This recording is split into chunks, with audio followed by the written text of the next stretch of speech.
पोहोचलेले आहेत. त्यांनी समृद्धी महामार्गाची पाहणी केलेली आहे।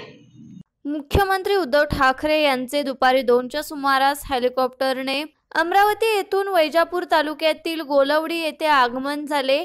यांच्या समवेत सार्वजनिक बांधकाम मंत्री एकनाथ शिंदे होते। हिंदू हृदय सम्राट बाळासाहेब ठाकरे महाराष्ट्र समृद्धी महामार्गाच्या प्रगतीच्या कामाचा आढावा ठाकरे यांनी यावेळी गोडवली येथे घेतला।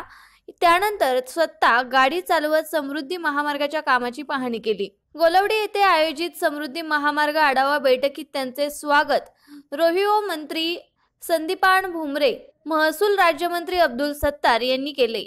तसेच यावेळी आमदार सर्वश्री अंबादास दानवे, उदयसिंह राजपूत, रमेश बोरनारे, संजय सिरसाट, माजी खासदार चंद्रकांत खैरे, जिल्हाधिकारी सुनील चव्हाण, विशेष पोलीस महानिरीक्षक मल्लिकार्जुन प्रसन्ना, मुख्य कार्यकारी अधिकारी मंगेश गोंदावले, पोलीस अधीक्षक मोक्षदा पाटील उपस्थित होते।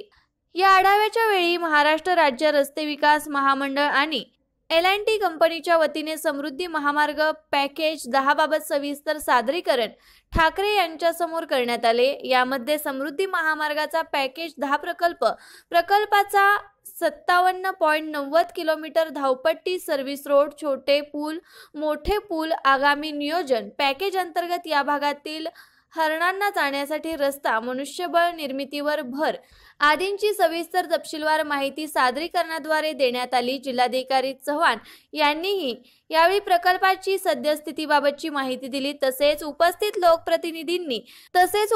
लोकप्रतिनिधींनी प्रकल्पाच्या संदर्भातील प्रश्न मुख्यमंत्री ठाकरे यांच्या समोर मांडले। या प्रकल्पास अप्पर मुख्य सचिव मनोज सैनिक, महाराष्ट्र रस्ते विकास महामंडळाचे व्यवस्थापकीय संचालक राधेश्याम मोपलवार, मुख्यमंत्र्यांचे सचिव मिलिंद नार्वेकर यांचीही उपस्थिती होती।